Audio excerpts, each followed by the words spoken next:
What a treat with my friend Nick Lamagna. Nick, you are a Jiu-Jitsu black belt, former Golden Gloves boxer, real estate investor, and the host of the amazing A-Game podcast. And you're carving out some time to hang out with me. So such a treat. Dude, awesome to connect again. We were just saying this is to me it's an excuse for us to hang out. So anytime you want to have me on and just catch up with my dude, man, it's always an honor to get on and touch base with you. Well, Nick, whenever you start your podcast, you always say, you always want whoever you're talking to give a bit of a background, just a bit of context. And I always find that such a hard thing to do because I like to be a bit of a humble person, but I can go off with, if I let myself, I can go and talk about all these things, for a long time. So how do you strike the balance with that? And how do you think how do you like to sum yourself up if someone asks you that question? Man, that's a really good question. And it's interesting because sometimes people say things like I'll teach real estate classes or I'll just be talking in front of a group and they'll say something and then it'll remind me of something in my background or something that I did. So I feel like every time I think I narrow it down into this 30-second or 60-second snapshot, there's so many things that you forget until somebody says something that they're going through. They remind you and you're like, oh, that's right. Like, so, I mean, it's probably like going back and reading a book or watching people watch The Sopranos like 15 times in a row and they're like, oh, I didn't catch that. That episode. Yeah. So I feel like it's one of those like recency bias things, but I would say, man, if I had to sum myself up in 30 seconds over the last 15 years, I'm somebody that has committed to things in life that scare me, like playing in a punk rock band and going to countries by myself and doing jiu-jitsu and boxing and MMA fighting and investing in real estate properties with none of my own money that I've never seen before. And, all the things that have scared me have pushed me to learn better systems and processes to not make mistakes because I've done a lot of things right and I've done a lot of things wrong. And as you were just talking, over the course of the last 15 years, I've had a lot of wins and a lot of losses and a lot of highs and lows. And it's taught me to just be humble and just always be a student of the game and just value connections. Because as my good friend, Billy Graziade from Biohazard, a Jiu-Jitsu black belt, told me once, he said, always be nice to everybody because the same people you see on the way up are going to be the same person you see on the way down. So, man, I just take it day by day and I just try and be a better person every day and try and inspire people to do the same. Well, I love that. And Nick, I can say from having known you the last few years, you are so generous with just making instructions and trying to help people out. I'm always humbled by that. And it's something that I'm trying to do more of. It takes so little effort to make these connections, but we just get lost in our busy lives. And so I just wanted to say, you're one of the most generous people with, always trying to make introductions. And a few of my guests on the podcast are because of you. And, Dean Financis was always one of my heroes. And you sent me an email and you're like, bro, I've got to get you introduced. And I did a podcast with him. So it's so cool when you do stuff like that. You connect these kindred spirits or people that, one of your friends might have looked up to, but you just never had the introduction. So you're so awesome with that. And I just want to say, I really appreciate that. Oh, dude, one of my favorite things to do is just to connect good people. And that was, dude, probably more thrilling for me that you were such a fan of him. I was like, do you know this guy? And then when it turned out you were like, dude, do I know him? And then for me to be able to like connect you with him and then listen to you guys do that, dude, I thought that was so awesome, dude. I love doing stuff like that. That was amazing. Yeah, so I think I read his book in 2008, but before I'd ever run a marathon, and he inspired me to run 7 marathons on every continent, which is just so crazy. But Nick, we were talking before we started recording on the skulls behind me and the idea of the memento mori. So it was the Roman generals would have this incredible victory, and then they would do the parade through Rome, and everyone would be celebrating, and there'd be someone with a skull next to them, just reminding them that they're mortal. And like life is good today, we never know what can happen tomorrow. And today, one of my most, I guess, on paper, successful, wealthy friends who he works in finance, he called me today, and he never calls me during the day. He's got 3 kids. He's so busy. And I'm like, man, something's going on. I was all nervous to take the call. And he said, brother, I need some positivity because I just got fired today out of the blue. They just said, sorry. And he's in a great place financially. He's very prudent with his money. And so I'm not worried about it, but just the shock. You invest over a decade of your life, working for a company, put your heart and soul into it, early mornings, juggling, balancing, your career with your family. And then just you get that call. I'm like, we are so fucking lucky, Nick, to be working for ourselves. So I'll take the stress and the uncertainty any day of the week rather than just being at the whim of someone deciding one day, you're done. Man, I love the analogy you were talking about with the Lions because it is one of those things I tell people all the time, have bad days, not bad deals, because bad days are going to come and go. But when you get a good deal, it buys you another 6 months of being able to just figure out your next step. Whereas like even though you might be living deal to deal, you're not living paycheck to paycheck. And I think that's a big difference. And, I joke around, I say real estate's like the mafia. Like once you get in, there's only one way to get out. And because like you can't go into a deal where you owe a lender 6 figures, 7 figures, whatever it might be, and then the deal starts to go south, or you got to pay the guy back. You can't go, well, I'll just pick up another shift at Applebee's and pay back 100. Like you have to do another deal to be able to time and make that up. So, and it's just, it's all just scale, but it's the same problems. It's the same stuff everybody has. I was in a mastermind and we were talking about what's your biggest stress right now. And a bunch of us were like, hey, there's X and Y going on. If things don't turn out right, like it could be like a $30,000 loss. And then the dude next to me was like, man, I'm having the same exact problem on this deal. Like I got to sell it. I got to refinance. I got to whatever. But if it doesn't go as planned, it's an $8 million loss. And you're like, holy crap. Like, but for me, it's like, all right, I'll do a $60,000 deal to make up for a $30,000 loss. For him, he just scaled up to the point where it's like, I'll do a $10 million deal to make, you know what I mean? But it's just, you just scale up. Like just some days you're the hammer, some days you're the nail. But the thing I've learned and I have to continue to learn is real estate's very forgiving, and it really, the rainbows kind of outweigh all the sunshine. So you just got to stick with it, and you got to make sure you see the deals through, and you just got to stay positive because the next deal's around the corner. And if you let the bad days get you down too much, there's so much good in the bad, and there's so much life in the stress that, it's like like you said, the life of the fighter, the highs they just make up for all the lows. And I really, as much as some days I question it, I wouldn't have it any other way. Most people in real estate, you're kind of an entrepreneur to an extent. And people like us, we're pure entrepreneurs. We don't make deals, for a couple of months, we make zero for a couple of months. It's not like we have any safety net. But you just have to get your mind around the fact that you're going to be comfy in the discomfort. And that's something that I can't wait to teach that lesson to my son, because when I was younger, there was so many times where I had the mindset, well, if I can just do this, I'll be secure. If I can just do that, I'll be happy. And it's like, no. Now, and this is something I've realized very recently, is like, I'm going to make a conscious decision to be happy. It doesn't matter if I'm just getting screwed over by a contractor, or if I'm getting sued with something that isn't even my fault, but someone's trying to, start a lawsuit against me, or all these terrible things that used to get me down when I was younger. I'm like, I'll deal with all that stuff.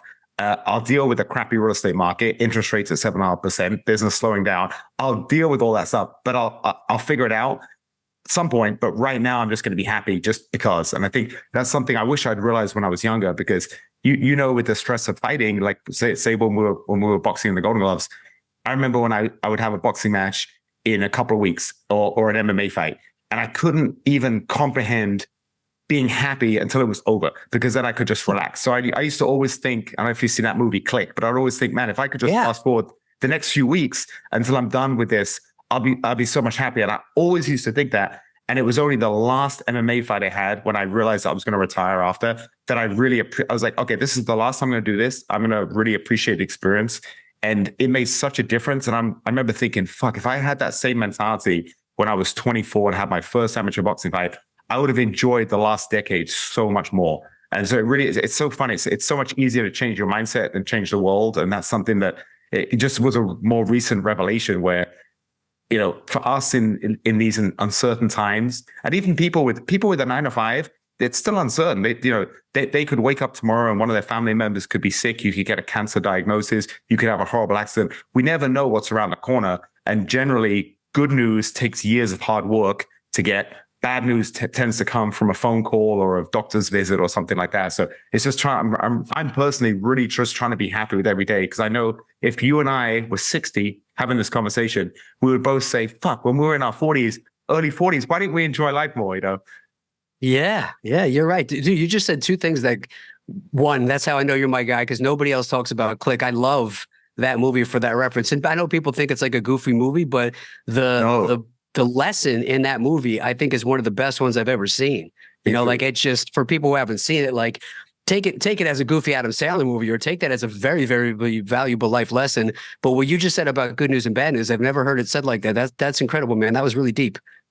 Yeah, because it really is true. Like, everything that I'm most proud of took a lot of striving, and everything that was bad tends to come where you wake up and then you get the bad news, or you're having a nice morning or afternoon and suddenly you get the bad news. So if you don't put yourself in a position to enjoy the good times and just be happy, right now, when you're not dealing with something catastrophic, then I think it's a waste of life. I had this other analogy, and it kind of the same thing.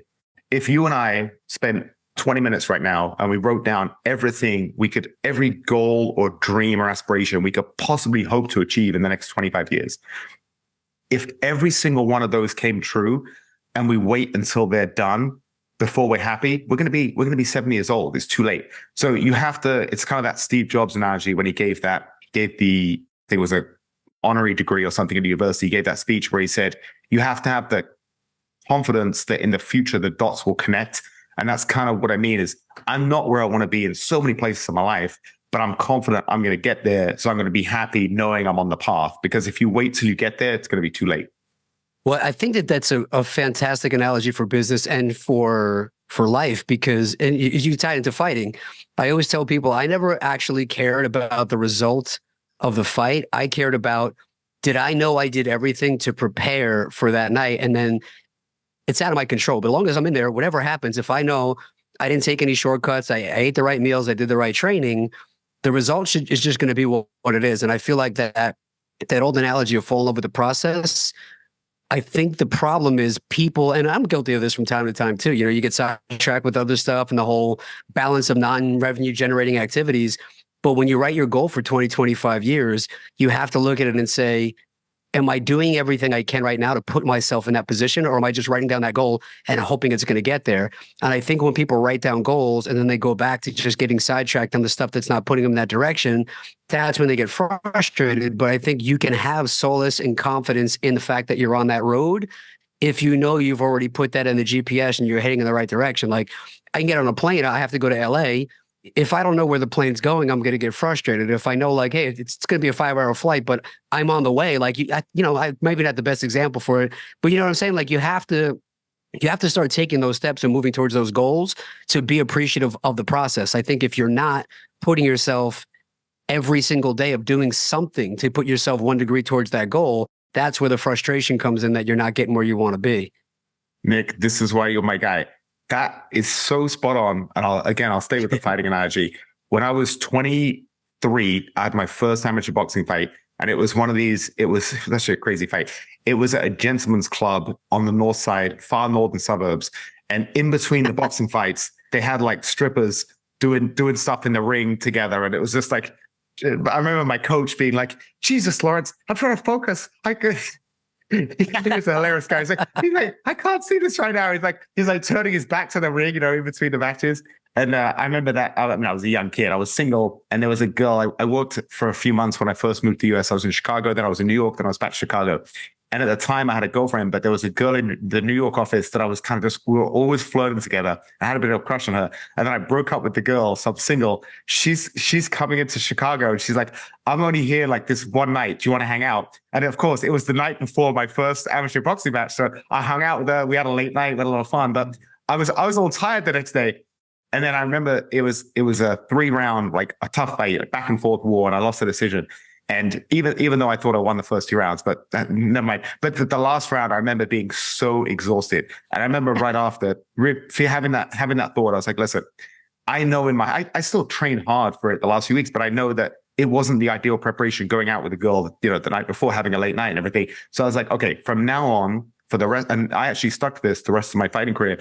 I don't care about, I can't control the results, but I can control my effort, and I'm never going to do something so stupid again. So that was actually a great lesson. And I'm so glad you said that, Nick, because I never got too down I had some rough defeats, and I never got too down about it because I always knew I put in the effort and I can't control the results. And that's something, hopefully my son's going to get into jiu-jitsu, and that's something I'm going to teach him. I'm like, I'll never, ever be upset with you if you don't win or anything. Like, as long as all I want from you is I want you to try and just put the effort in. And also like put the training in, but also like when you're on the competition, and a lot of people kind of quit on themselves when they're competing. So they call them gym fighters, right? They're so good in the gym, but they can't put it together with the pressure and the lights and everything. It's like, as long as you just give it your all, I'll always be so proud of you. And I think that's such a good metaphor for life, because if you go through life and you always put your effort in, the results are the results. You can't control. Like, I think I'm a smart guy, and I can tell you, I've had so many downs in business, which I'm like, man, am I just unlucky? Am I stupid? I question it. But it's just, sometimes you get in bad relationships, bad business partnerships with people that are shady. I've been screwed over by a few different partners over the years. And that's partly my fault because I'm a bit too trusting.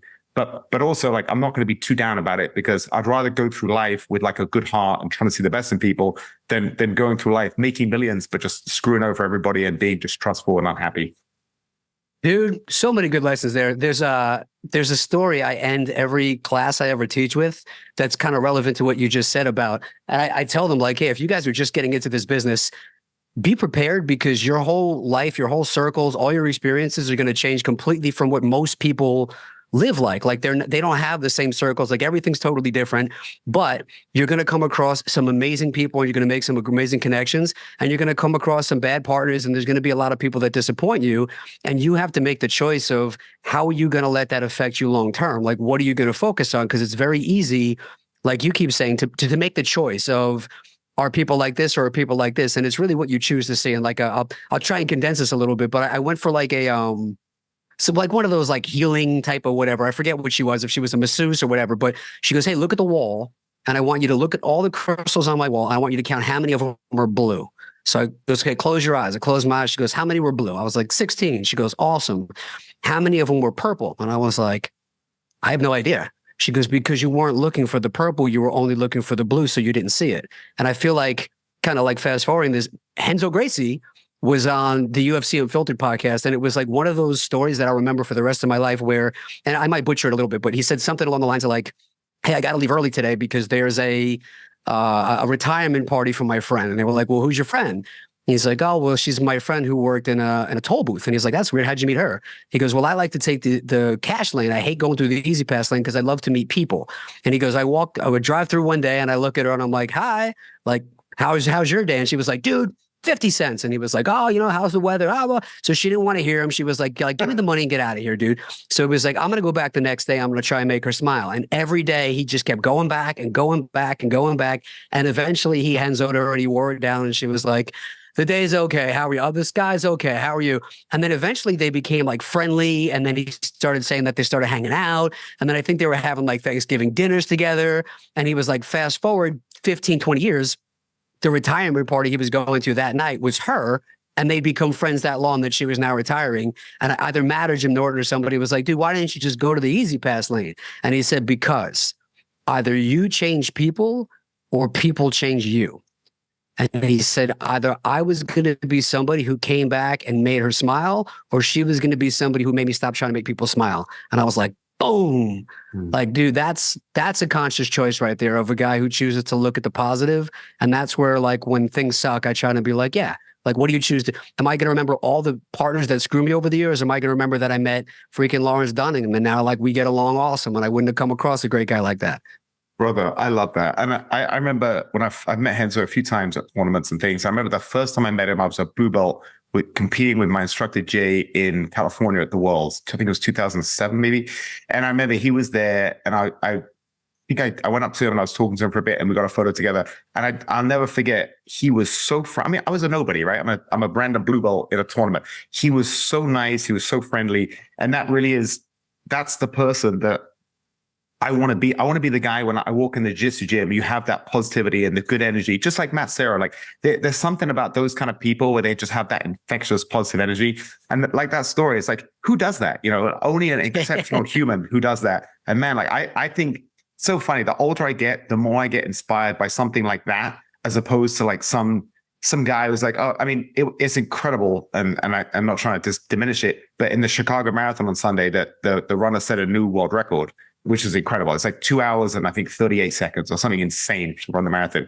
And I think those achievements are incredible. You're pushing forward the human potential and breaking records. I think it's so awesome. But the older I get, the more I appreciate the small things like that, like the human aspect of life and just having the dedication to make a difference in this person's day. Because that's the other thing, Nick. I'm really working on trying to be more compassionate and less judgmental. And like if you're driving in traffic and you nearly get an accident because someone cuts you off really badly, your initial anger is just like, this motherfucker. And, you have that initial feeling. But for all you know, his daughter could be in an accident and he's rushing to hospital. Or you never know the story of why people do things to you. We always just take it personally. Or if someone's having a really bad day and, his wife turns around and says she's been cheating on him and she's going to leave him. And then like he yells at you for something completely, goes off the rails. He's screaming at you. obviously it's not about you or what you did. It's a reflection on the pain that he's dealing with. So I'm really trying to go through my life thinking more like that. And man, that Henzo story is beautiful because that's one thing when you're busy, you know what it's like in real estate. You get so many weirdos calling you. You're dealing with so many people all the time. When you have a longer day, my patience tends to get a bit thin with people. And I hear stories like that, and it just makes me want to be more compassionate. Because ultimately, if you go through life, kind of like back to that thing we said earlier, like if you go through like just trying to be productive, like I just want to be the most productive and make the most money and everything, I think you miss the point of life, like the human experience. Like we're social creatures, and those little things, like the fact that he built that relationship from that grumpy lady to being friends and going to her retirement party. I mean, that's incredible. That for me is inspiring, really inspiring. Yeah, man. And to bring it all full circle, that's why like you never know what people are going through. And as we keep saying, I try and always remember things could always be better, but things could always be worse. And I like being right in the middle. And that's why, as I was telling you earlier, one of my favorite quotes is I cried when I had no shoes until I met the man with no feet. Fuck, I love that. Similar to that analogy, I've heard you on other podcasts talk about when you go to jiu-jitsu and you're a black belt, you've been training, a legit black belt from Matt Serra, but we're both in our 40s now, and there are these absolute studs coming up, and you always say, I'm never the best person in the room and I'm never the worst person, and I'm okay with that. And that's really good for your humility. And I love that because I think exactly the same. That applies to in a class of 20 jiu-jitsu students, that applies to 18 of them, right? There's going to be one that is going to be the worst. There's going to be one that is the best, right? 18 are going to be somewhere in the middle. And I think that's such a good analogy for life because I'm listening to this amazing book, and I just started it last night. Someone recommended it. I'm blanking on the name, but it's by this kind of coach, and he's talking about so many people that achieve, like he gives all these historical examples, like physicists or biologists or scientists that have these great landmark discoveries. They're actually happiest when they're on the path to greatness. Because once they achieve the greatness and the fame and everything, it's almost like the best days are behind them. And his whole thing is, we're not happiest when we achieve the destination of the goal. We're happiest when we're heading one step closer there. And it's such a good thing. So to live the happiest life, you always want to be achieving things on the way to the big goals. And then as the big goals change in life, you're always kind of pushing things in the distance. So you're always improving and striving towards something as opposed to achieving it. And I don't know, how did you feel when you got your black belt? Because I remember feeling it. I was real proud of myself, but there was also part of me where I was like, oh man, like this was such a big goal for, I was training 17 years or something crazy with all these breaks. And I was like, man, like what next? It was such a big long-term goal. It was so cool to have. And I remember when I got it, feeling a little bit of that kind of disappointment, like, oh man, what's next to strive for? Yeah. I mean, it was a weird one for me because it was, I felt very inconsistent when I was coming up, blue belt, purple belt, trying to fight and stuff. I was on the mat so much and I felt like I was just progressing. And then I hit this, kind of plateau. And then you're training with these guys every day. And the day I got my black belt, it was like literally, I got it with a bunch of different guys, but one of the people who got it with me was Aljo. So Aljo got his, and a couple of the other guys hadn't had it all that long. Like I'm looking at the other black belts that are waiting for us as we're getting them. And it's Weidman and it's Jason Rao and it's like all these dudes. And Matt starts talking about the next person. And I'm like, sounds like he's talking about me. But then you almost become like, I hope he's not talking about me because I don't deserve that black. Like, and then he looks at you and gives you the belt and you're like, wow, this is amazing. But I looked at it as, man, like this is crazy because me and Aljo just got promoted together and our skill level is very different. And then you look at then me and Jason Rao and Chris Weidman, and it's like, okay, well, now we're all the same rank.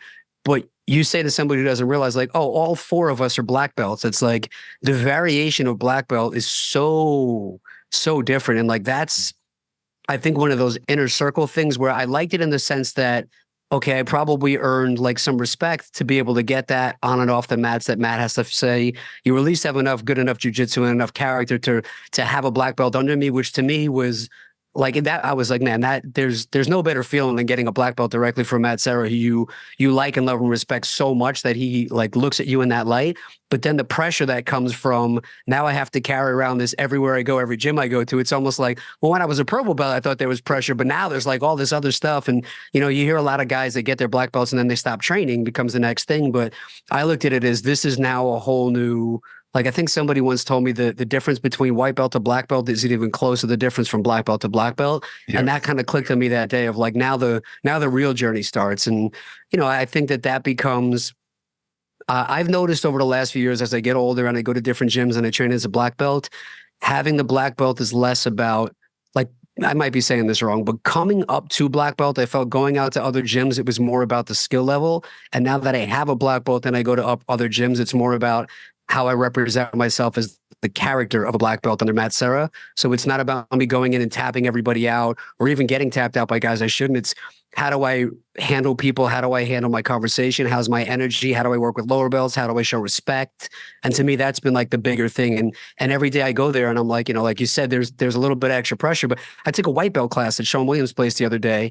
And it was like, they were starting from mountain. A couple of them got me into some positions where they normally wouldn't have. And all of a sudden I was like, well, crap, I can't get out. I should have never been in this position. But it's like, do I spaz out? And then I will like make a bunch of excuses. It was like, no, man, that was good. I booked a private the next day with another black belt. And I go, man, I got caught in this position I shouldn't have gotten into. What am I doing wrong? How do I do this better? And I feel like that comes back to that process of just some days you're the hammer, some days you're the nail. How do you handle the down days and keep coming back and handling yourself with character and with discipline and with pride? And that's what people are going to look like. Not how do you act when you're tapping everybody out? How do you handle your days when you're not the best guy on the mat? You're not doing your best and you are having like a shitty roll or you hung out with a chick the night before. Now you're getting your butts kicked, you know? Long answer. I don't know if that answered it, but. No, I absolutely love that. And one thing I really admire about you, Nick, is I know for your work, you do have to travel. You know, you travel for different deals in different states. But man, everyone does jiu-jitsu should definitely follow. Everyone should follow Nick. He's a great guy. But follow your jiu-jitsu journey. You're always in different gyms. You're always hanging out with all these jiu-jitsu legends and just great instructors. It's incredible. Like your jiu-jitsu network around the country is just, it's remarkable. And it's so cool that you actually make the effort. Listen, when you're at home, you have your routine. When you're traveling, your routine's thrown off. It's much harder to make the time, and you always make the time to go to these gyms and beat the nails sometimes. And I really look up to that, man, because it's so much harder. Like, you know, when you're in your home gym, you're training with people, you know people. When you go to different gyms, it's always like, man, I don't know what this blue belt could be an NCAA wrestling champion, absolute stud. You don't know, and you pull a lazy half guard, and then you're getting crushed. You know, you just put yourself in these positions where it's very humbling. But I'm sure it's also awesome that you get to be exposed to so many different, like just different class atmospheres. Like every school has different strengths, different weaknesses, different, you know, energy and vibes. And you're just in so many different awesome schools. So that journey, you must have grown so much more than if you just stayed at your one location, your home gym, and never traveled to other gyms.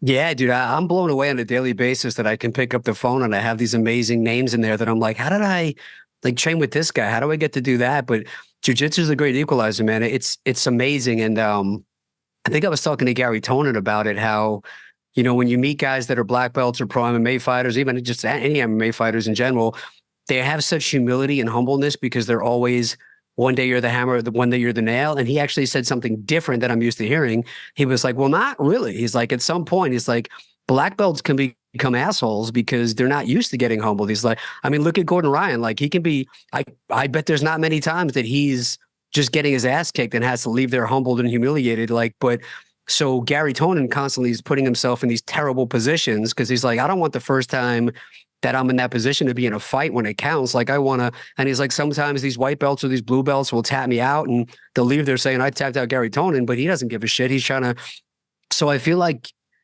there's always every day people go, well, hey man, I see that you're training at 5 o'clock in the morning with Sean Williams or JT Torres or whoever. I don't like getting up early. And I'm like, yeah, no shit, dude. Neither do I. You don't think when that alarm goes off at 5 o'clock and my fucking flight got delayed and I didn't get in there until 11:30 and I didn't get to eat, like the thing I want to do more than anything is make some bullshit excuse and cancel. But I feel like that's where the character comes from, is like getting better at training yourself to do shit you don't want to do and keeping yourself accountable to your word. And you just go there, and if you have a shitty role, you have a shitty role, but you showed up because you said you were going to be there. And I feel like constantly putting yourself in like a new position, because I don't really compete. You know, I haven't competed in a long time. But when you show up to a brand new gym and you know nobody, and you don't know if that purple belt and no-gi is the guy who's been training for 30 years and just got his purple belt because he's like a hobbyist, or that guy's like the super fight that weekend, you know what I mean? And you just, you don't know until you start rolling and you're like, okay, like, I know.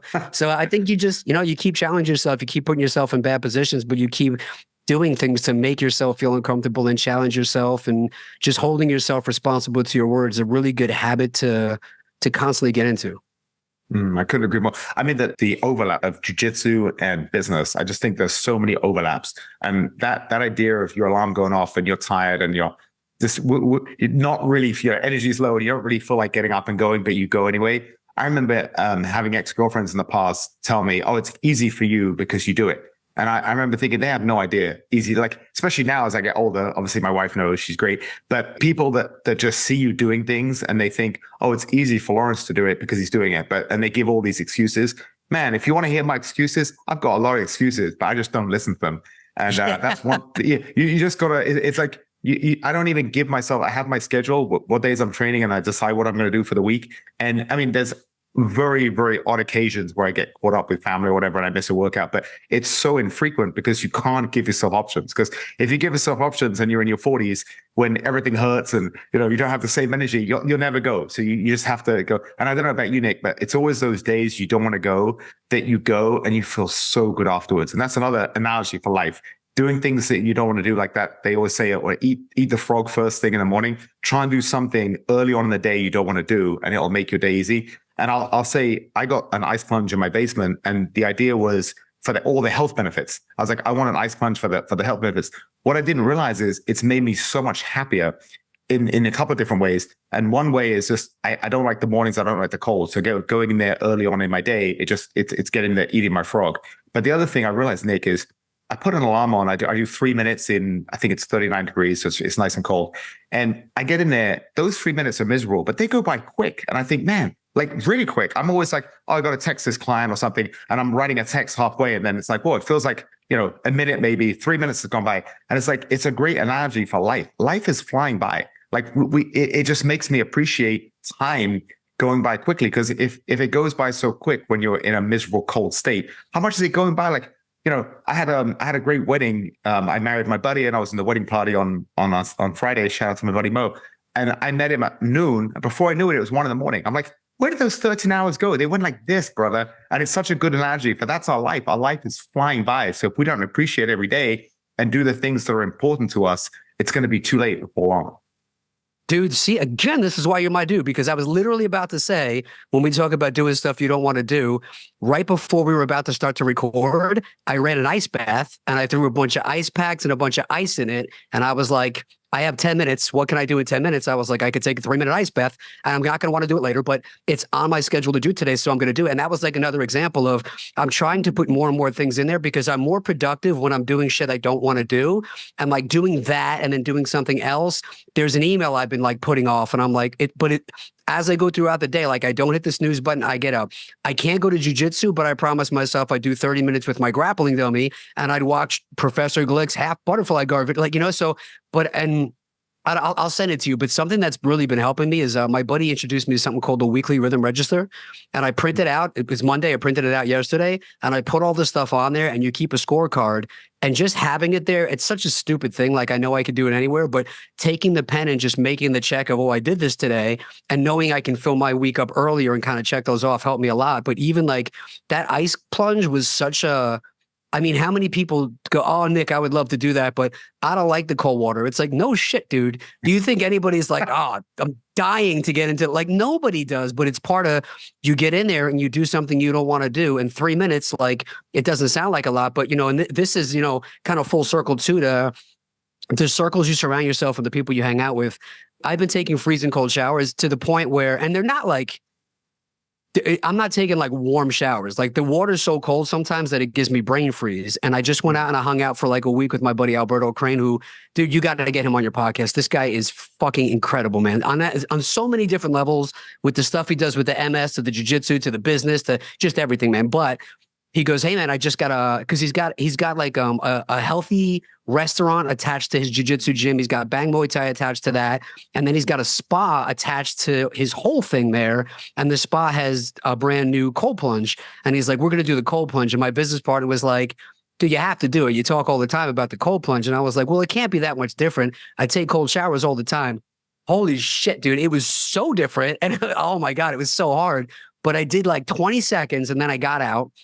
And then I felt like a bitch. So we did like jiu-jitsu all day again. And I was like, I have to go back in again. I have to at least do a minute. And then the next day I went back with Alberto and they gave him a really good discount for him to film himself using it. So he's got to give it like publicity. But he went in and he did 2 minutes. And he's like, dude, you have to go now. And I was like, okay. He's like, do you want to do 2 minutes? And I was like, no. I was like, I don't. I was like, I only want to do a minute. And I'm actually totally fine. My goal is only to do a minute. I don't even want to do more than a minute. And I'm not capable of doing more than a minute. And he's like, all right, I'll call that every 15 seconds. And I got in there and I don't know what he was doing, but he did something where he was like, okay, man, 15 seconds, 20. And he'd be like, okay, we're 40, 20 left, 10 this, that, 13 gone by. And he started like changing the way he was saying the time. And then it threw me off and I didn't know how far we were anymore. But every time like I went to go be like, dude, like, what are you doing? Like, is time up yet? He would say another time. And then all of a sudden he was like, you've been in for a minute and 20. And then it started to be like, you're not in the ice plunge, you're on the beach and you're with your girl. And like stuff like that. Before I knew it, I did 2 minutes and I got out and I was like, dude, I literally did not think I was capable of doing 2 minutes. And that's what like a good coach you are. But that's, having the people around you. And the thing that's important is I didn't have somebody tell me to go 2 minutes who is some fat trainer who told me to go run 5 miles and stop eating pizza that doesn't work out or do that shit himself. I just watched homeboy do it. You know what I mean? Yeah. So that's the kind of stuff that like you get people around you that make you see that you're capable the more than you think you are capable of. And then you do stuff you don't want to do. And then that pushes you. And now I went from that to instead of taking cold showers, like I fill up my bathtub and I fill the whole thing up with ice. And I'm going to do that for a month or two till I know I'm consistent enough that now I can buy the ice plunge because I've held myself to you. I don't want it to be another thing that becomes a place for me to hold my clothes. You know what I mean? Yeah. Yeah. No, it's so tough because there's only a certain amount of hours in the day. And I have a whole thing of recovery stuff. And it's like, what do I use in the evening? Like half the time I just get caught up with stuff and I'm tired. I'm like, I've got the compression things to my leg. I have like a laser thing. I have these suction things. I got the whole thing, the handheld massage tool. But the one thing I will say, the one thing that I since I started, I don't think I've missed a day. If I'm out of town, it's tough. But when I'm at home, every single morning I do it, and it's been a noticeable increase. And I feel like for us, we've been training a long time. We have our routines. It's very hard to find something that you can fit in your routine that has a noticeable difference, positive difference, but that's 100% being one. So yes, it's very expensive, but if you have the space, I would really recommend it. Nick, I kind of want to change a little bit. I want to talk to you about real estate because it is a tough market. Rates are in the sevens. I obviously have a lot of friends in the market, brokers, lenders, people, attorneys, and everyone is just having a really rough year. I'd love to hear about kind of your thoughts on how you're doing, basically how you're handling it. Are you having a rough time? And because you've been in this game longer than me, you've seen more cycles than me. So how are you feeling about everything when it comes to real estate? It's interesting because I'm on the other side of it. And I think we were talking about this recently where I was actually looking for a house to buy to live in over here. I wanted to move into a new place. And it was a nightmare there's like no inventory and it was super like overly competitive and the lenders were cracking down on stuff. And I was trying to buy something that I could just like move into for a little bit and then go find something else and keep that as a rental.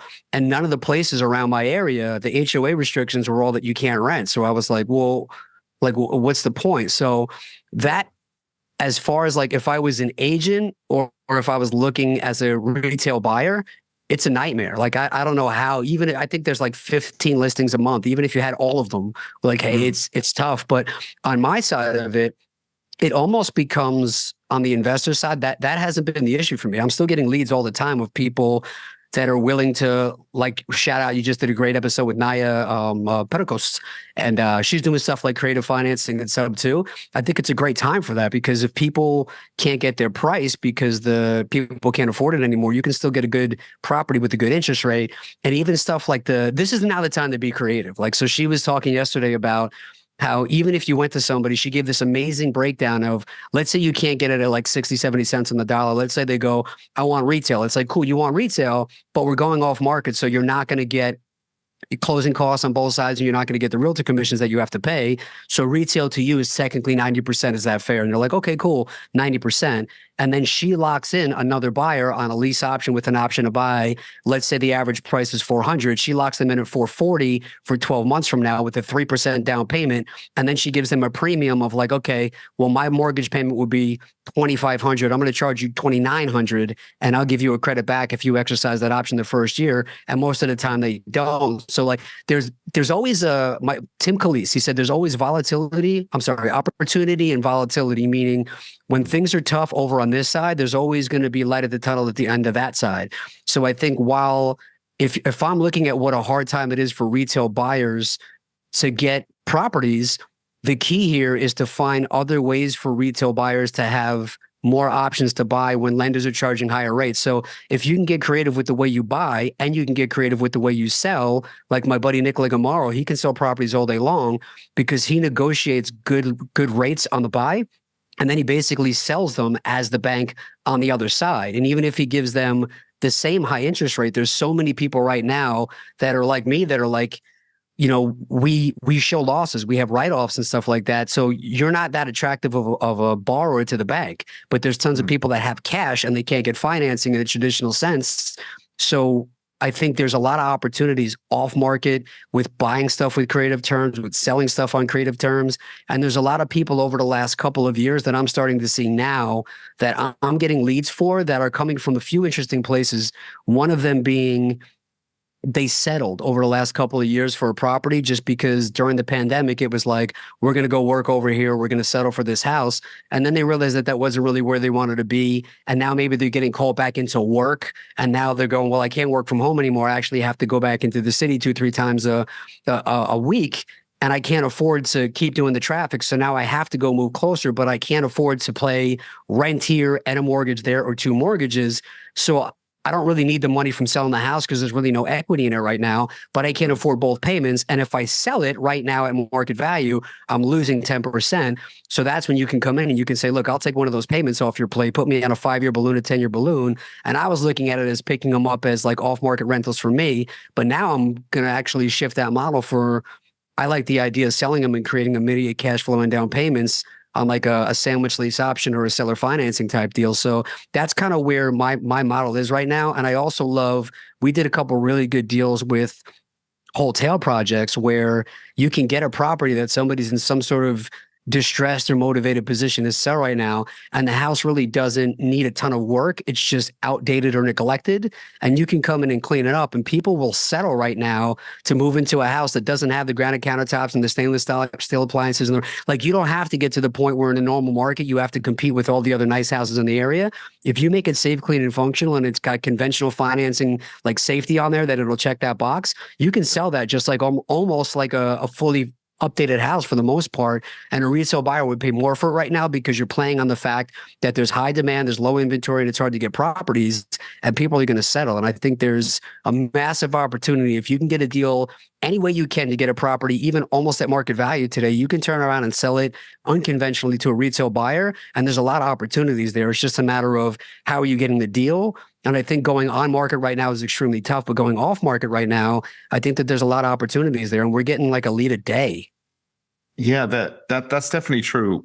The last few years, I had very little sellers that would even be open to kind of seller financing creative options. And now I've got a few that have come to me and they're like, what, I'm kind of open to it. So I've got a few that I'm trying to sell now where they're open to these different financing options. The problem I have, Nick, is I'm a bit more traditional. So I'm working with a lot of developers who their interest rates, if they're dealing with construction loans, have obviously gone up the last 9 months. And on top of that, material costs have not really gone down too much from the peak. Some things are even higher than they were kind of during the COVID peak, when there was a lot of infrastructure issues and the prices were going up. So their costs are pretty high. So on the sales price, then for them to make it worthwhile selling for them, they need a price that for a lot of buyers, even though rents have gone up, they're looking at their returns. They're like, man, I'm not buying cash, I'm buying with a loan. And my loan's going to be in the 7s now, as opposed to in the 4s when it was, last year. So they're like, man, these numbers are not great. So it's either a lot of the buyers that I'm dealing with now are either cash buyers, which I don't know how people have cash to buy these properties, but I guess there's a lot of people with a lot of cash, or they're people that just have a lot of income And they're like, listen, I'll buy something that has no cash on cash return for now, but I'll have so many tax write-offs and debt pay down for the long term. It's worth it. So it's trying to find those buyers. But I'm just finding, Nick, I work about 50-50 on the sell and the buy side. So I have developers that I'm selling projects for. Then I have, investors in state, out of state. And I just feel like there's this gulf between the price that the buyers want and the price that the sellers want. And they're close, but they can't quite cross the gap. And the difference between an investor and a guy who's buying a home or something is, if you're buying a home, these rates suck, but it's like, listen, you've got to buy a home for your family. You don't really have a choice. But a lot of these investors, I think they're thinking, well, if I wait, it'll be cheaper.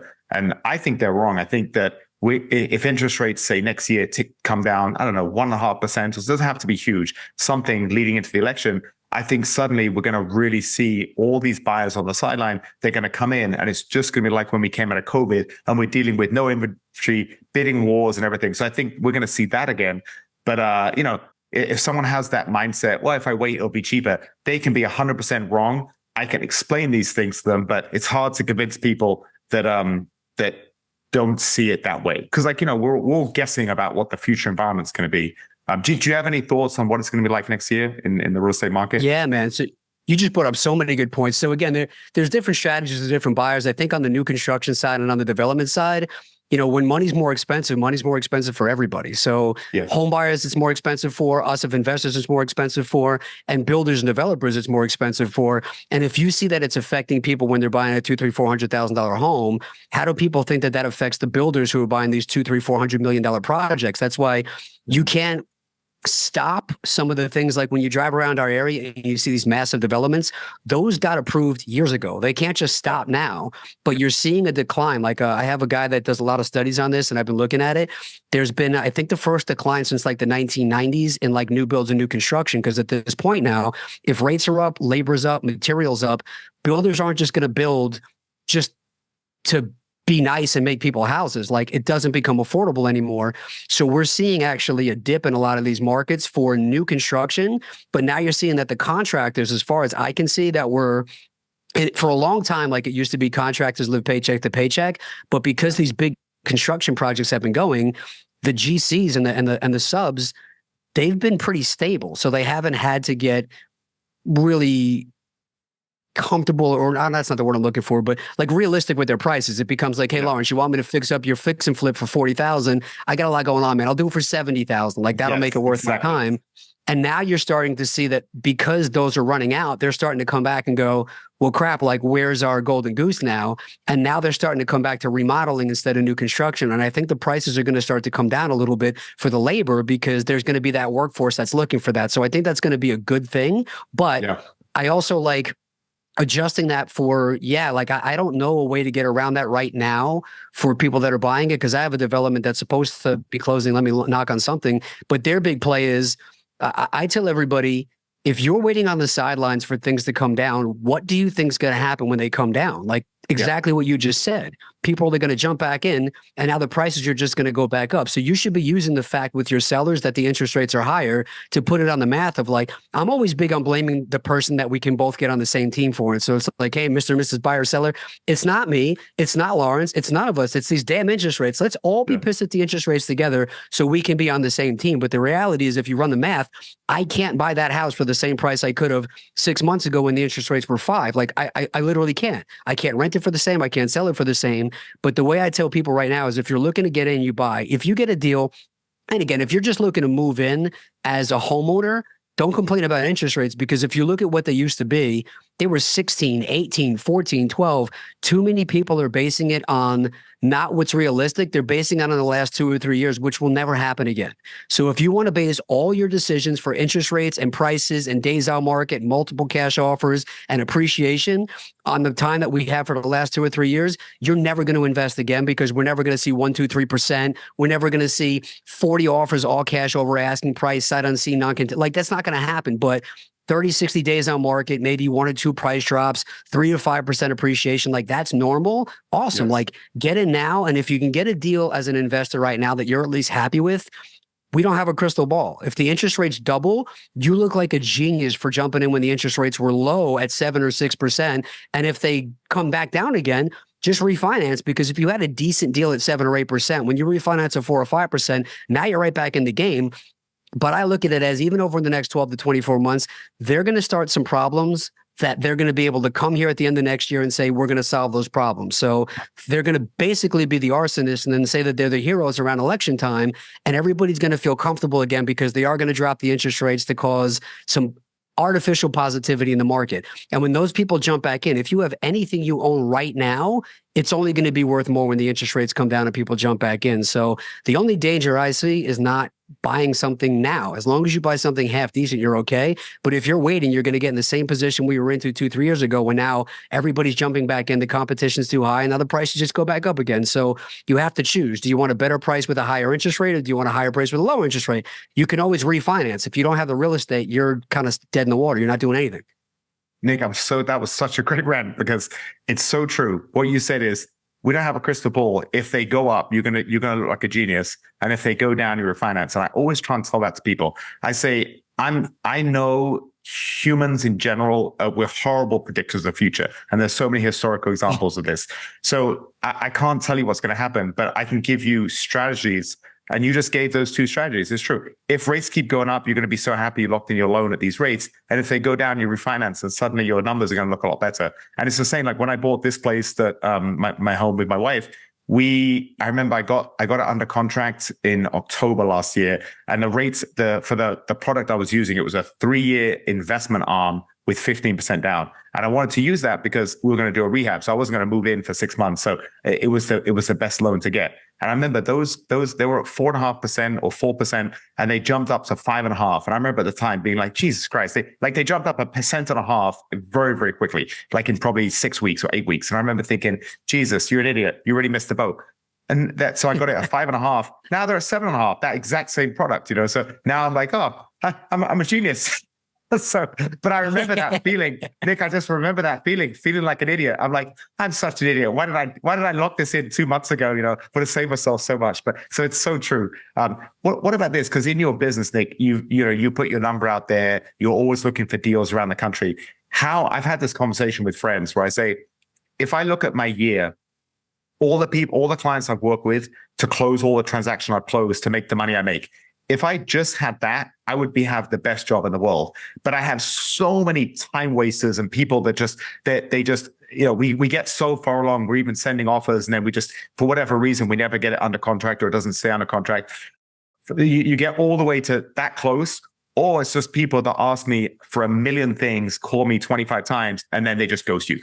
And I deal with so many time wasters, and it's so hard. Like, some of my biggest clients have been some of my biggest long-term investment clients. I was almost suspicious of them when we first started talking, because you just deal with so many strange people and time wasters. Do you have that same problem, and how do you deal with that? Yeah, I mean, I think there's always going to be a sense of that. I deal with it more on the seller's side than I do in the buyer's side now, because generally the buyers that I'm dealing with are investors that are looking for small to mid-sized commercial properties. And one of the first things I'll do is I'll have a realistic conversation with them for, like, what types of returns do you want? What type of experience do you want? What type of asset class do you want? Like, what are you willing to do? What are you not willing to do? And then I have them go get approved with one of my lenders to make sure that they're actually qualified to buy it. But more importantly, it's not even that. It's making them take these steps to show me that they're serious. Yeah. And if they don't do that, I don't find them anything. Like, so they have to go through a certain couple of steps to show me that they're actually serious investors before I even do that. And generally, if I can find something that fits those numbers, they don't bail as much on the investment side because they're excited about it. I'm not dealing with that as much on that side as far as buyers flaking, because generally they won't set the call. They won't do a lot of this stuff. They'll just, they'll book an appointment. They won't show up. They say they're going to send the financials over to the lender. They never do. So I just don't even continue the conversation. It's unfortunately, you might call somebody that day, and that's the day that they first had any inkling at all that they might sell. And now it's another 6 months until they actually want to. Or maybe that's the day that you text them or call them, and they've already talked to 40, 50, 60 other people for the last 8 months. And that's the day that it's just, like their bad day on the mat that they just tap out. So I tell everybody it's never a no, it's just a not yet. And then it just becomes a waiting game. But if you have enough deals in the pipeline, if you have enough people in your systems, that you're just following up every day with multiple people, it becomes like a conveyor belt that you start to get those yeses from 4, 5, 6 months before. And then those no's that you're getting today, you don't really care about because your no today, an hour later, you get a yes from 6 months ago. And then eventually they trickle over. And now you have like a steady supply of yeses to mix in with those no's. So you're not as desperate for that. So you don't really care about the ones that are wasting your time, because the beautiful part is you can have 95 people out of 100 that waste your time. And over the course of 6 months, if 5 of them come through and close deals, you're still good. That's the beautiful part about real estate. It's not like a restaurant where everybody drives by and you only sell 5 hamburgers. Now you got to go out of business. Like, you turn 5 good deals, you're good. Like, it doesn't matter if those other people screwed you, because the rainbow, the pot of gold, the end of the rainbow on those can be pretty significant amounts of money. Well, I'm so glad you said that, because it really does come down to a numbers game and systems in place. And that's 2 things I always try and mentor the newer agents or my friends who are in the business. I always say those 2 things. So I'm so glad that you said that. Let's leave real estate for a second, Nick. I gotta say, I'm so happy. You know, our mutual friend Mark Turner, your jiu-jitsu instructor, has had us both join the board of his awesome charity, and I'm so excited. The Overwatch Foundation. They're heading to Israel, I think, in a few days to do a humanitarian mission over there. And it's just, I'm so excited. It's something that I've always wanted to do. I was always trying to spread the word of his foundation. But it's one of those things where to commit the time and the energy and the money and everything to be on the board is something that it's one of those things where I always say I want to do it. But I'm so happy he made the call and made it official, because it's life. Otherwise, life just goes by, and it's so hard to actually commit to things. So now I'm on the board, and then he said that you were on there, and it's going to be so awesome. I'm going to get to see more of you. I'm going to bring my gi. Maybe we can get a few rolls in before and after the meetings. I'm so happy to be part of something that I really love and I believe in, and to get to do it with people like you just makes it even sweeter. Yeah, man, it's cool. Mark's been doing some amazing things for a long time. He's been a huge help to me on the mats, and we became friends very, very quickly. He's always been a good dude. And on top of that, like, I don't know how much you've dealt with Brad, but Brad's incredible, man. Like, it's just between him and Mark, just the stuff that they're doing on the side of, like, you know, I wish I had any sort of qualifications to be able to help them, like, actually out there in the field, but I would just get in the way more than anything. So the fact that they're doing out there and they're helping all these people, and we can have some sort of say in bringing some sort of value to make that have some sort of more of an impact, man. I'm on board for doing good things with good people. It's so cool, Nick, because as soon as we were talking and I said, yes, I'd love to be a part of it. And then I realized that I have absolutely no idea. You know, I've never been on the board of a charity. I don't know much about raising money. And then I think we spoke, I think it was like a Friday. And then on the next day I was out with my buddy. It was the last nice day in Chicago. We went out on his boat, and on the boat was a girl who was on the board of something at Northwestern, some charity for children. And she was really frustrated with the way it was getting run. And she was like, man, I'm looking for something else. And I'm like, listen, I'm going to pick your brains. And she's been doing this a long time. Like, this is so perfect. This is what I love about life, is when you commit to something and you don't know anything about it, and then just the universe the next day puts you to meeting somebody who knows a lot more about that than you, and you can learn from. So I just think it's so cool. I'm so excited just to grow personally, in as well as obviously I want to help Mark as much as I can because he's doing amazing things, but just seeing it as something that I don't know anything about this, but I'm going to learn, and it's going to make me a better human. I just love that. Yeah, man, same boat. That's exactly how I am. I'm not really sure what to expect, but I'm open to it. I think it's going to be a growing phase in my life and expose me to a whole bunch of new stuff that I was never exposed to before, that I think is going to be awesome. And one thing I noticed about the examination of a lot of successful people, Nick, is that there's a great book. I think it's called Real Estate Titans, but it has all these short stories about all these incredibly legendary developers and people in real estate who made, tens of millions, hundreds of millions, sometimes billions of dollars. And if you look at the arc of their life, it was always about personal success up to a certain point, and then they really became more altruistic, and it was about giving back and helping communities and getting housing for people that don't have housing. And I just love that idea. I'm nowhere near where I want to be in terms of personal success. I've still got so many goals, but I don't want to wait until the end of my life to start trying to do other things and give back. So I just think it fits perfectly with the ideal of the arc of the life, and I just think it's so cool. Yeah, man, me too. It's only going to make it that much better. Nick, before we wrap this up, I really want to ask you, the last thing is, you talk to so many incredible people in their fields, and it's so hard as you get older not to become more fixed in certain things. And one of the biggest benefits to this podcast is it opens up my mind to different things. And I'll talk to somebody who's way more altruistic than me, or just there's so many things that I can learn from, whether it's if you talk to someone who's been through way more downfalls in their career, but then they got out of it. Then when you're having a little bump on the road, it reminds you that, it gives you so much more perspective. There's just so much wisdom that I've got. And I know you talk to so many incredible people. Is there some things that really stick out to you in terms of changing your mindset about the way you were looking at the world? I think there's a few different things to that. On the personal side of it, one of the things that I like is that you don't feel alone on an island. Like anything you're going through, you realize like the real stuff that goes on, we're all dealing with the same struggles, the same insecurities. Somebody said something to me, man, was it on a podcast or maybe it was Naya actually, but we were talking about like the fear of like jumping in and what if the market turns and what if this happens and what if that happens? And you feel like everybody else has the answers to these things and you don't. And then you realize that everybody's just trying to do their best. Nobody has it figured out and everybody's just trying to talk to everybody to make some good assumptions, but we're all just guessing at the end of the day, man. Nobody knows. And one of the things she said that was like really interesting is, you think like, oh my God, if the market turns or like the conversations we're having of like things are tougher, I must be the only one who's making less money this quarter. I must be the only one who's struggling. And then she was like, dude, if you're really worried that like the market turns, it's like, what do you worry? Like, it's only going to be you. Like she's like, everybody's going to be screwed if this happens and they're all going to relate and everybody's going to work together because it's affecting everybody. Like you're not going to be the idiot that's like, oh, I knew Nick didn't know what he's doing. The market crash.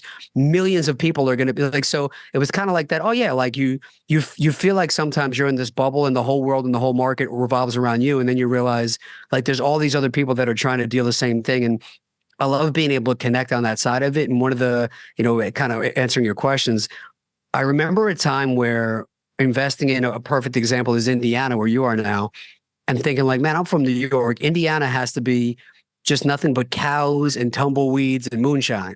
And then like I went out to like Kansas City, and then I went out to Omaha, and then you started going to these cities and being like, man, Indianapolis is actually an awesome city, and they have like the St. Elmo's Steakhouse, and they got the movie theater, and like every place you start to realize like, oh, this is all the same. People are all the same. Like you drive down the streets and then there's the Michaels and the Dick's Sports and the Home Goods and it's the same shit everywhere. And the people are the same everywhere.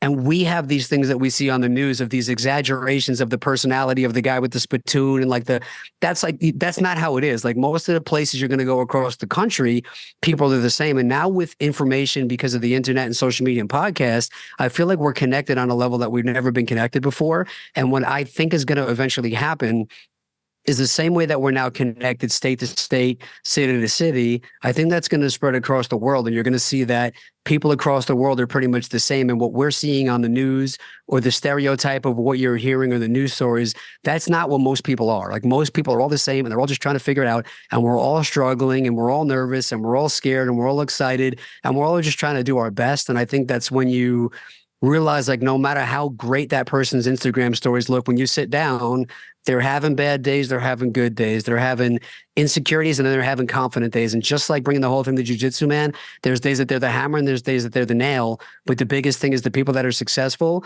they just handle it and they keep going and they don't let the highs get them too low and they don't let the highs get them too high or the lows get them too low. They just stay the course and they focus on the process and just getting better every day.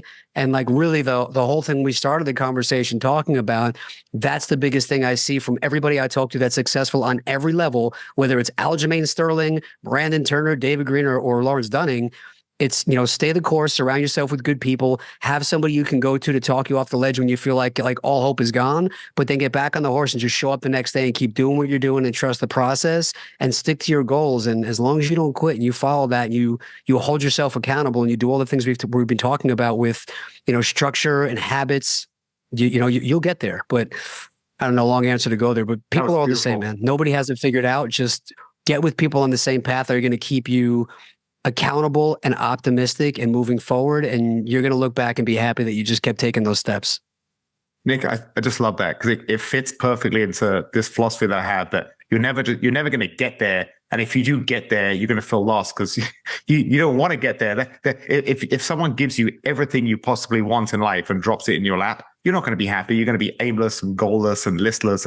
And so I just love that. And I love what you said about people everywhere are the same. Because one thing that I see that people don't make the distinction they should is I can hate the Chinese government and the fact that they're enslaving, a million Uyghurs and they're doing terrible things. But I don't blame the innocent Chinese people. They've got nothing to do with the government. Just like the people in America, a lot of people hated Trump and hated Biden and they had to pick the lesser of two evils. Most people around the world, and especially in America, we all just want the same thing. We want a roof over our head. We want a warm shower. We want food on the table, and we want good people in our lives. And this thing where people are trying to divide us into these arbitrary groups, and then have the groups, against each other. It's so negative, and it's just not the way I want to live my life. So, brother, you ended this on a beautiful note, and I'm so grateful we met, Nick. I really am. I think we just connected on Instagram, so we had the same friends, same social circle. Yeah. And I remember the first time we spoke, I was like, bro, you're a New York me. Like, we have so many of the same interests.